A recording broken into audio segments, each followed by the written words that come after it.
El doctor Antonio Galiardo fue fiscal de la provincia del Guayas y fue juez de la Corte Constitucional. Por ello quisiera empezar por la segunda inquietud, doctor. ¿Cómo está? Buenos días. Muy buenos días. Muchas gracias. La segunda tiene que ver con la muerte cruzada, porque hay muchas personas que piensan que es más o menos así, ¿no? Que el presidente decide, bueno, vamos a muerte cruzada, firma el decreto y ya está. Pero me parece que en una de las tres causales tiene que ser revisada por la Corte Constitucional.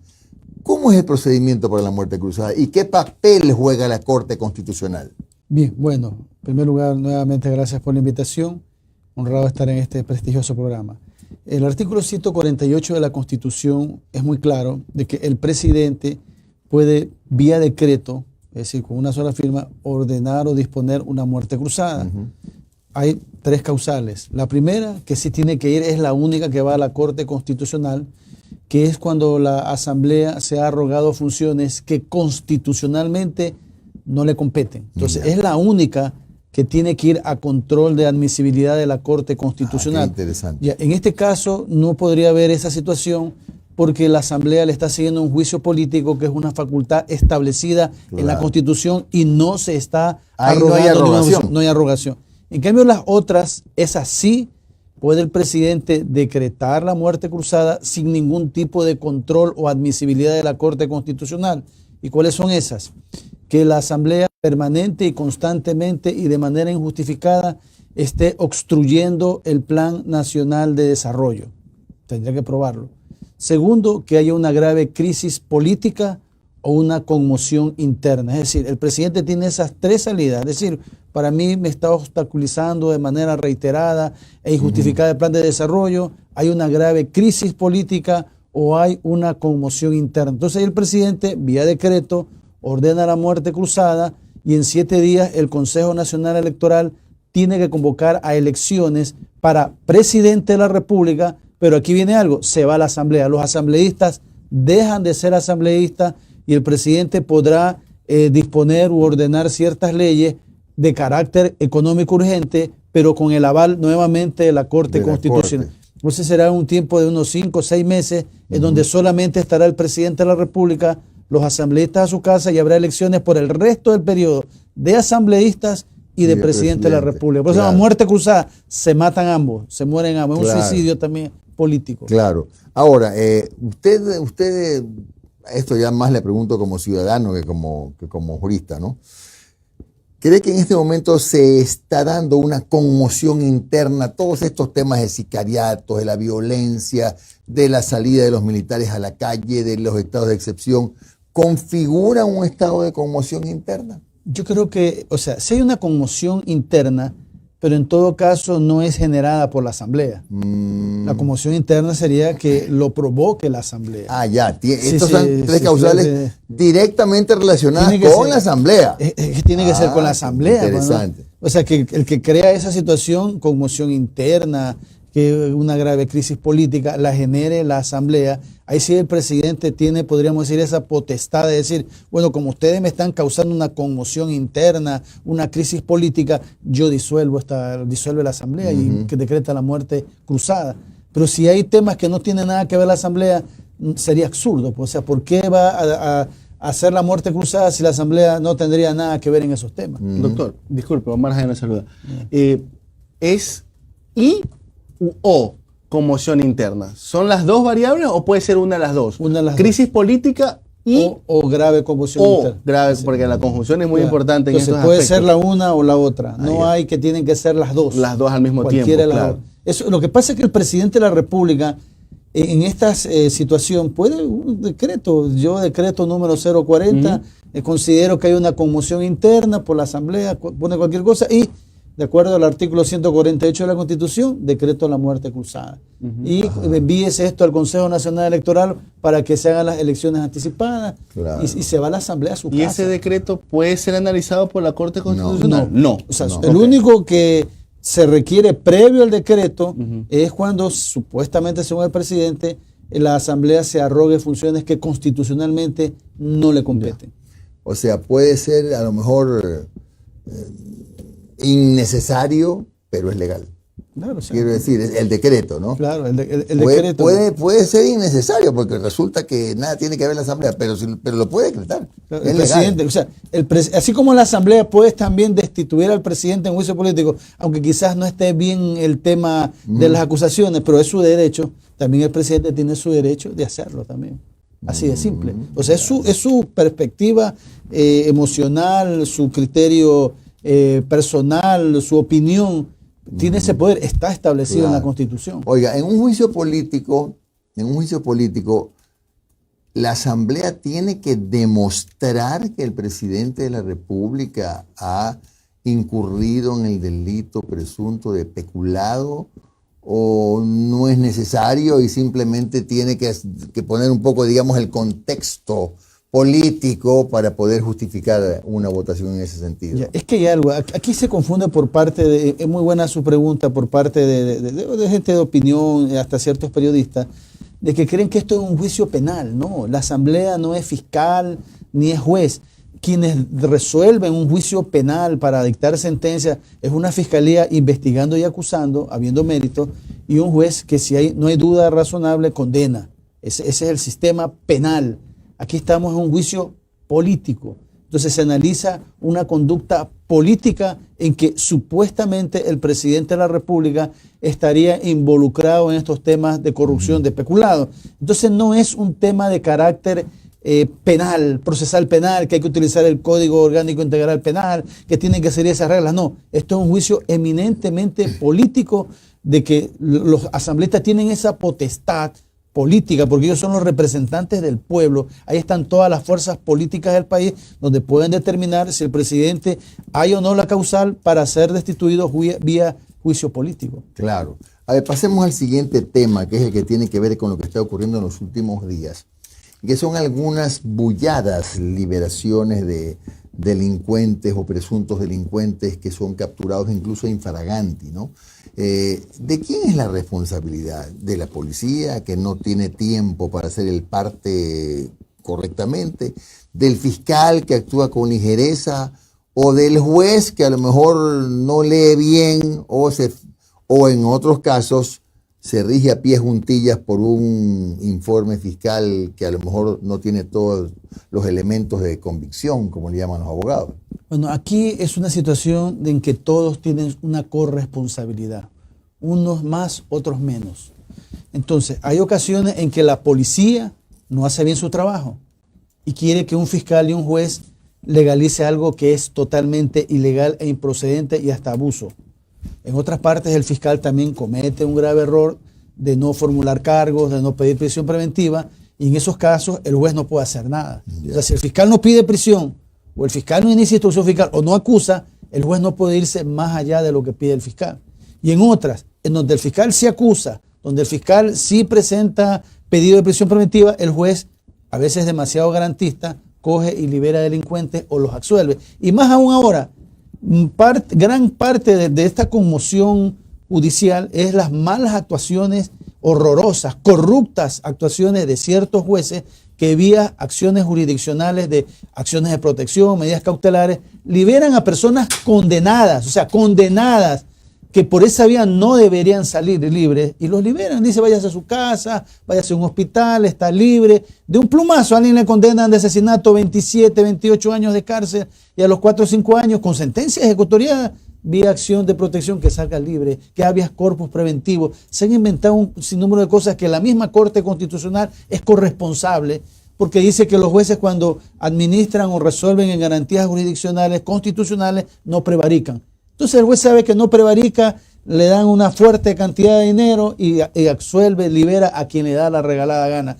Ojalá que la Corte Constitucional enmiende, porque ahora está en una revisión para evitar los abusos del derecho, que ahora vía acción de protección, habeas corpus, medidas cautelares, se logra lo que sea. Eso está prostituido, Pero lamentablemente. eso no está en la Constitución. Entonces, ¿el problema es la Constitución o los jueces? No, es la mala aplicación de los jueces y ciertos fallos de la Corte Constitucional que no son claros. Entonces ahora se está hablando de hacer reformas a la Ley Orgánica de Garantía Jurisdiccional y Control Constitucional, o un fallo de revisión de la Corte Constitucional para que enmiende esos errores. Por ejemplo, quiero traer a colación aquí dos casos, y no por defender a nadie. El caso de Esmeraldas Bullado, Ya. que detuvieron a este señor El de Elvi. Elvi. Mire, aquí se ve una situación bien especial. Yo he bajado del sistema de SATJET de la función judicial. Sucede que este señor el año pasado tenía que ir a una audiencia en el 2021. No se presentó. No se presentó a la audiencia. Entonces el juez, como no se presentó y nadie lo obligaba a presentarse, le da una orden de detención solo para que vaya a comparecer a la audiencia, nada más. Entonces lo detienen solamente para la audiencia y de acuerdo con la ley, eso no puede durar más de 24 horas. Ya. Entonces hizo todo un escándalo que el juez lo liberó, que la fiscalía, también error de la policía, se lanza a atacar sin conocer bien esto. Y es más, él no le podían dictar prisión preventiva en ese caso penal porque la fiscalía le puso un tipo penal bajísimo donde ni siquiera hay prisión preventiva. Es decir, el señor jamás podía tener prisión preventiva porque la pena no supera un año. Eso por un lado. En el caso de Pero en la Yaguachi, detención del señor incluso dicen que hubo se escuchó, hasta bala con la policía. así dice, pero, balas. ya, pero lo que dice el parte de detención es que a él lo detienen para hacerlo comparecer al juez y no puede durar más de 24 horas porque no había comparecido a una audiencia de procedimiento directo donde no había prisión preventiva ni le pueden dictar prisión preventiva. Disculpe, y en esa parte entonces no había vínculo con lo de la matanza de los pescadores. Nada que ver. Porque así se vendió. Así no, parece que no. Y ahí interrumpo porque una cosa es el relato y el discurso que se hace comunicacionalmente hacia afuera y un poco también los ciudadanos, incluso nosotros los comunicadores, desde ahí empezamos a analizar, ¿no? y a sacar conjeturas. Pero otra cosa es lo que ya en procedimiento, empezando por el parte, que es el inicio de todo, en teoría, y me corrige si no es así, el parte es el que permite a todos los demás actores del sistema a hacer su trabajo de una manera más en beneficio de los ciudadanos, de los buenos, por decirlo de alguna forma. Si el parte no está bien hecho, y el parte lo genera la policía cuando aprende a la persona, ahí hay un problema. Claro. ¿De qué depende o qué hace falta realmente o por dónde empezar para que empiecen a servir los partes? Pues? Sí. O sea, empecemos por el principio, diría mi abuelo. Yo soy abogado en libre ejercicio ahora después de mis actividades en la Corte Constitucional y Fiscalía. Y sí he visto de que muchas veces los policías se equivocan radicalmente en los partes, hasta en la ortografía. A ellos quizás les falta mayor capacitación jurídica y no mentir. Yo he tenido casos donde la policía dice, vimos a una persona, le dijimos que éramos policía y salió huyendo y lo perseguimos y lo detuvimos. Y después el mismo policía va a declarar y dice, no, yo nunca me identifiqué como policía, no hubo una persecución, yo lo seguí por mi cuenta, pero él no sabía que lo perseguía. Pero una cosa es el parte y otra cosa es lo que realmente sucedió, al momento que se toman las versiones. Entonces ahí hay errores y horrores de la policía que no redactan bien los partes, mienten, inclusive a veces un parte lo firman 10 y solo uno intervino. Van los otros 9 y dicen, yo no vi nada, yo no conozco nada. ¿Y no será que después, por miedo, y al momento de el parte lo realizo y luego al momento de la comparecencia ya me estoy inventando, hay amenazas, y empiezo a cambiar mi versión? Como a veces sucede con la gente, que le pasa algo, hace la denuncia y luego ya cuando lo llaman a declarar o no va o cambia la historia. Bueno, en todo caso, mi estimada Fanessa, puede ocurrir cualquier cosa, pero sí hay ciertos partes que están elaborados de manera pésima, otros están bien hechos, y a veces, estando bien hecho, la función judicial y la fiscalía no hace su trabajo. ¿Y qué tiene que ver la falta de tiempo? Porque dicen algunos entendidos que 24 horas con una carga tan grande de trabajo es muy poco tiempo. Sí, de verdad que 24 horas es muy poco tiempo, y por eso ahí son los errores. Y si detienen a alguien de noche, en la madrugada a veces no trabaja, no se hace una buena investigación, y es en ese tiempo donde un fiscal decide si inicia o no instrucción fiscal. Entonces se cometen muchos errores, no se hacen bien las cosas. Yo creo que fue exagerado 24 horas, debe haber sido mínimo 48 ¿Cuál horas. es el estándar, doctor, para eso? Hay países que hablan de 48, otros hasta 72 horas. Pero aquí el Ecuador acogió lo mínimo 24 horas. Y eso es una reforma constitucional que debe hacerse y que es complicado porque en la Constitución habla que no puede haber regresividad de derechos. Claro. Entonces, pero bueno, algunas cosas tiene que hacerse. Usted tenía otro caso ahí que nos iba a Sí, referir. el otro caso, por ejemplo, es el de Yaguachi, que detuvieron a 11 personas. Claro, y liberaron. Entonces, pero salió la policía también y despotricó contra la jueza en un primer momento, hasta el ministro Zapata, pero después se enteraron que había pasado, y era que a 7 la fiscalía sí les formuló cargo y pidió prisión preventiva, pero a 4 la fiscal del caso no pidió prisión preventiva y no le formuló cargo. Entonces al juez no le quedaba otra que liberarlo. Pero aquí y el justo malo de la estaba- película era el juez, no es correcto. Claro, y no es justo justo. estaba, entiendo, entre los cuatro el El cabecilla. Sí. Entonces, aquí vemos cómo a veces se lanza a la luz pública, y no es que estoy defendiendo a los jueces, nunca me ha gustado hacerlo, pero las cosas hay que hacer como son. Pero, o sea, eso no obsta de que desgraciadamente en el país la función judicial está bien desprestigiada por ciertos operadores de justicia que por corrupción o por temor, amenazas a su vida, por falta de garantías, sencillamente están favoreciendo a los delincuentes. Son aliados de la delincuencia y hacen un flaco favor a los ciudadanos honestos que ahora en las calles no podemos andar porque nos matan, nos secuestran, violan a las personas. Entonces hay desgraciadamente malos jueces, malos funcionarios judiciales que hacen quedar mal a toda la función judicial, y esos jueces deben salir de la función judicial, deben estar presos por prevaricato, no pueden continuar un día más en la función judicial y deben quedarse los buenos jueces que sí los hay en la función judicial. Doctor, solamente en las últimas 12 horas, 3 baleados en Flor de Bastión, 2 de ellos murieron, sicariato en La Prosperina, sicariato en Mapasingue, sicariato en la 33 y Cuenca, sicariato en Paraíso de la Flor, balacera en las Malvinas, y hace media hora acaban de echar una bomba en un taller automotriz en Samanes 2. Está en estos momentos, la situación en Samanes 2 ahorita es bastante preocupante, la gente está alertada y muy preocupada. Este rosario de temas que le acabo de decir, de hechos que le acabo de decir, lo vemos todos los días. Aquí con Jimmy y con Noris estamos todos los días viendo los temas de sicariatos y atentados. Y la pregunta lógica es, ¿qué hacemos, doctor? ¿Qué hacemos? Usted acaba de dar un primer paso. Limpieza de muchos jueces. Sí, no fiscales todos. y también policías. Y también Perfecto. policías que están involucrados en actos de corrupción y aliados con los delincuentes como socios y delinquiendo también. Le pregunto, ¿es la asamblea la que imposibilita poder trabajar contra la seguridad? ¿Contra la inseguridad? Bueno, ellas también, la asamblea en cierta parte es corresponsable en no dictar o mejorar las leyes. ¿Qué leyes se necesitarían En urgentemente? el Código Orgánico Integral Penal, en la Ley de Garantías Jurisdiccionales y Control Constitucional, sobre este abuso del habeas corpus, ese abuso de las medidas preventivas, de las acciones de protección. No hacen nada. O sea, todos los días vemos en televisión que liberan a gente peligrosa por estas vías y no ponen límites, porque se ha hecho un abuso por parte de ciertos jueces, porque la ley en cierta forma lo permite. No es que la ley dice saquen, pero los jueces utilizan, manosean, vulneran el sistema jurídico, abusan del derecho para favorecer a delincuentes. Y sin embargo la Asamblea, de brazos cruzados, impávido, viendo cómo se siguen cometiendo aquí irregularidades. Mire, yo hace años atrás, hace unos 2 años atrás, decía a varios medios, mire, yo estoy preocupado, porque eso estalló del año pasado acá, durísimo, que cada vez que matan a alguien, dicen, mataban a alguien, decía, no, tiene antecedentes delictivos, ahí quedaba. O sea, yo decía, murió la investigación. Como tiene una detención, murió la investigación. Esto lo dejaron crecer como un cáncer. Entonces se fueron creando escuelas de sicariato, más reclutamiento, matando a todo el mundo. Ya cuando esto desbordó, ya se nos fue de las manos. Eso fue lo que ocurrió. O sea, dejamos crecer el monstruo, dejamos crecer aquí una situación terrible porque no pusimos los controles en su momento determinado. Ahorita hay miles de sicarios en el país, miles de grupos narcodelictivos. Entonces la policía debe hacer su trabajo, los jueces, los fiscales, todos, y la asamblea, la corte constitucional. Tenemos una corresponsabilidad, el gobierno, las fuerzas armadas, todos tenemos que hablar, y los ciudadanos. Pero ya los ciudadanos tenemos terror porque nos da miedo salir.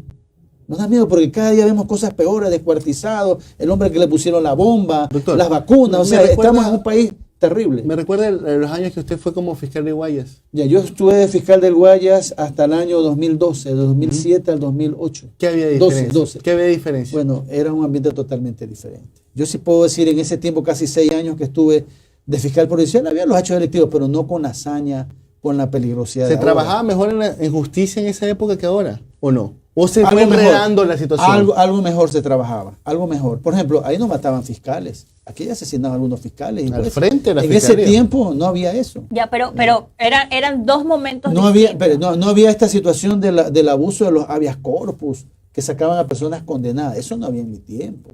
No se veían cosas Pero ya tan estaba groseras. vigente la Constitución. Sí, pero no lo hacían. No, estaba... Sí, pues, 2000, sí, así. sí, pues, Claro. ya estaba vigente la Doctor, Constitución. pero en el caso de los fiscales, en el caso de la Asamblea, ya lo dijo, debería el trabajo para Actualizar las mejorar, leyes, actualizar leyes. para evitar el Ok, abuso del esas derecho. asambleas, fiscales, ¿qué se debería ajustar para que la fiscalía haga su trabajo en beneficio de la gente? Bueno, los fiscales, trabajar más, aumentar el número de fiscales y tener los medios tecnológicos para hacer una mejor investigación. Y tener todo el equipo operativo, apoyo, garantías, porque el fiscal es el que investiga y es el que acusa, es el que hace el trabajo más feo de todo. Porque el fiscal es el que dice, yo voy a investigarte, voy a encontrarte pruebas en tu contra, te voy a acusar, te voy a pedir la prisión preventiva. Es el malo de la película. Se queda enemigo del delincuente. Es algo bien riesgoso y bien peligroso que ahora muchos fiscales que son mis amigos están pensando a renunciar, no van a trabajar. Pero doctor, es porque no tienen protección. No tienen protección. Es porque a veces no tienen ni material para trabajar. No tienen hay ni nada. Una, Ni aire acondicionado. No, es terrible. Tienen que llevar su propia laptop. No una nada. cosa por ejemplo, ahí le encuentro razón yo al presidente de la Judicatura al estar insistiendo en que se necesitan los recursos para justo darles a los fiscales, a los jueces, las herramientas adecuadas para que puedan trabajar. Claro, y de esta forma el fiscal también puede entregarle al juez elementos para que el juez pueda dictar una sentencia en favor de la gente, ¿no? Sí. Y los jueces, ¿qué necesitamos para que los jueces empiecen? Los jueces deben tener su infraestructura adecuada, pero lo más importante, que actúen honestamente, que actúen con eticidad.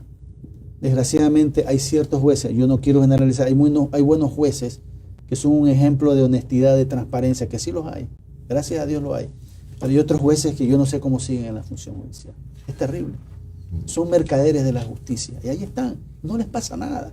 ¿Qué hace el Consejo de la Judicatura? Ahí viene la función del Consejo de la Judicatura, que no está pendiente de seguir esos malos jueces, de sacarlos, de investigarlo, investigar sus cuentas, investigar el patrimonio de sus familiares. Andan en carros de lujo, tienen mansiones de lujo. ¿De dónde? Ya negocios, todos sus hijos estudiando en el extranjero, casas por todos lados. ¿De dónde? Con el sueldo que tienen no les da para tener ese estilo de vida. Entonces ahí una falta de la UAFE, de seguir las acciones a estos malos funcionarios, y no pueden seguir en la función judicial. Se enriquece, o sea, toman a la justicia como un negocio muy lucrativo por siempre. Pues liberar a un narcotraficante, ¿cuánto les pagarán ahí? $500,000, $1 millón. ¿Y qué les importa? O también no tienen garantía que le dicen, o acepta esto o te mato. Plata o plomo. También esa es otra. Es verdad. Entonces el juez no tiene garantías y el juez que es honesto los amenazan, los matan, renuncian. O a veces también el Consejo de la Judicatura, a esos que son pillos y delincuentes no les pasa nada. Pero ese que comete una pequeña falta, a ese lo destituyen, lo persiguen como criminal, peor que el criminal de guerra nazi. Entonces debe haber un equilibrio. Entonces esto también tiene mucho que ver el Consejo de la Judicatura, de no prevenir de que se cometan estas infracciones y sancionar, y no haber ese espíritu de cuerpo, que se cuidan entre ellos, son amigos, no que es colega, que es compañero de trabajo. Eso se debe acabar. Yo conozco muchos jueces que están indignados por lo que hacen ciertos compañeros jueces, que hacen quedar mal a todos porque generaliza. O sea, la ciudadanía, por ejemplo, dice todos los jueces son corruptos. Y no es así. Entonces esos malos elementos tienen que salir de la función judicial. Gracias, doctor Antonio Gagliardo, ex fiscal provincial de Guayas y ex juez de la Corte Constitucional. Que tenga usted un buen día, 7:28.